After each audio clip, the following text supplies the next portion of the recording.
नमस्कार, छायाज रेसिपीजमध्ये आज आपण पोह्यांपासून मस्त असा नाश्ता बनवूया. तर यासाठी इथे मी 1 कप पोहे घेतलेत. इथे तुम्ही जाड किंवा पातळ कोणतेही पोहे घेऊ शकता. आता या पोह्यांमध्ये भरपूर पाणी घालायचं आहे आणि पोहे स्वच्छ धुवून घ्यायचे. तर इथे मी 2 ते 3 वेळा हे पोहे स्वच्छ धुवून घेतले. यानंतर यातलं सगळं पाणी काढून टाकलं. आता इथे पुन्हा पोह्यांमध्ये थोडंसं पाणी घालायचं आहे आणि पोहे भिजवून घ्यायचे आहेत. पोहे भिजतील इतकं पाणी यामध्ये मी घातलं. आता हे पोहे असेच बाजूला ठेवून देऊया 5 मिनटं. आता इथे दुसऱ्या बाउलमध्ये मी 1 कप रवा घेतलाय. इथे जाड किंवा बारीक कोणताही रवा तुम्ही घेऊ शकता. आता रव्यामध्ये सुद्धा आपल्याला पाणी घालायचं आहे आणि रवा भिजवून घ्यायचा आहे. तर सुरुवातीला इथे मी 1 कप पाणी घेतलंय. थोडं थोडं घालत रवा आपण भिजवूया. पोह्यांपासून आपण कांदे पोहे आणि रव्यापासून उपमा तर नेहमीच बनवतो. तर एकदा ही वेगळी अशी रेसिपी तुम्ही नक्की करून पहा. तर इथे आता पहा 1 कप जे मी पाणी घेतलं होतं ते मला इथे सगळं लागलंय.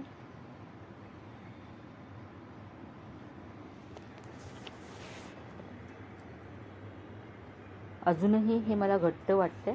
तर यामध्ये आपल्याला आणखी पाणी घालावं लागेल. इथे मी आणखी अर्धा कप पाणी घेतलं. तर हा रवा भिजवण्यासाठी 1 कप रवा भिजवण्यासाठी मला इथे साधारण 1.5 कप पाणी लागलंय.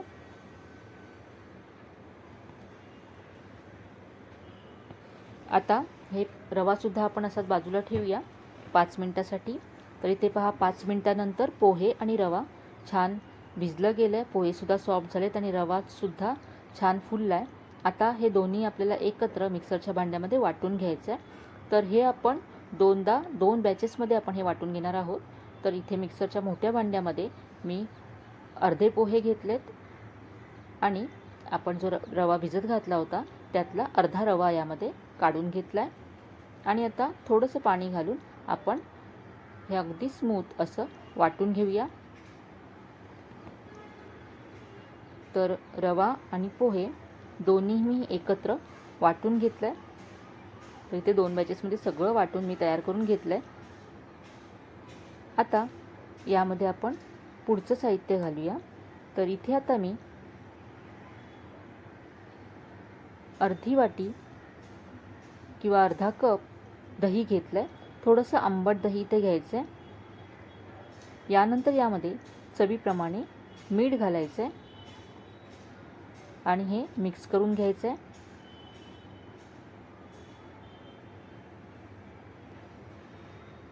दही आणि आपलं जे पोहा आणि रव्याचं मिश्रण होतं सगळं छान एकजीव करून घेतल्यानंतर यामध्ये अर्धा चमचा बेकिंग सोडा घालायचा आहे. तुम्ही 1 चमचा इनो फ्रूट सॉल्टसुद्धा घालू शकता.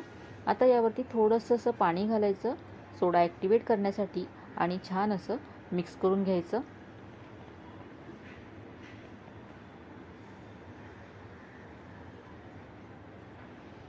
तर नाश्त्यासाठी इन्स्टंट अशी ही रेसिपी आहे. आता इथे मी गॅसवरती तवा गरम करत ठेवला आहे. तवा गरम झाल्यानंतर याला थोडंसं तेल लावून घ्यायचं आहे. तर इथे मी असं ब्रशने तेल लावून घेते. आता यावरती पीठ घालायचं सेंटरला. थोडंसं याला पसरवून घेऊया, जास्त पातळ करू नका. गॅसची फ्लेम मीडियम ठेवायची आणि मीडियम फ्लेमवरतीच आपल्याला हा डोसा भाजून घ्यायचा आहे. इथे पाहू शकता मस्त जाळी आली आहे आणि वरच्या बाजूने डोसा आता ड्राय व्हायला लागला आहे. वरच्या बाजूने डोसा पूर्ण ड्राय झाल्यानंतर उलटून घ्यायचा आहे. पाहू शकता मस्त असा रंग आला आहे.